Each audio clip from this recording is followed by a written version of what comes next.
Hello everyone, welcome back to our YouTube channel Financial. So today in this video I'm going to show you how to search on Forex.com. To get started, let's open Microsoft Edge browser and here type Forex.com and it will open Forex.com website.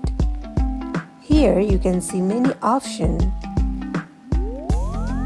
So now let's go to one of it. Let's say education. So here you can see many options. Now here you can see search icon, tap on it and here search whatever you want to search. Let me search Forex app. So in this way you can search on Forex.com. So this is how you can search anything on Forex.com. So that wraps for today. If you guys like this video, do not forget to like, comment and subscribe our channel. Thank you for watching and I'll see you guys in the next video.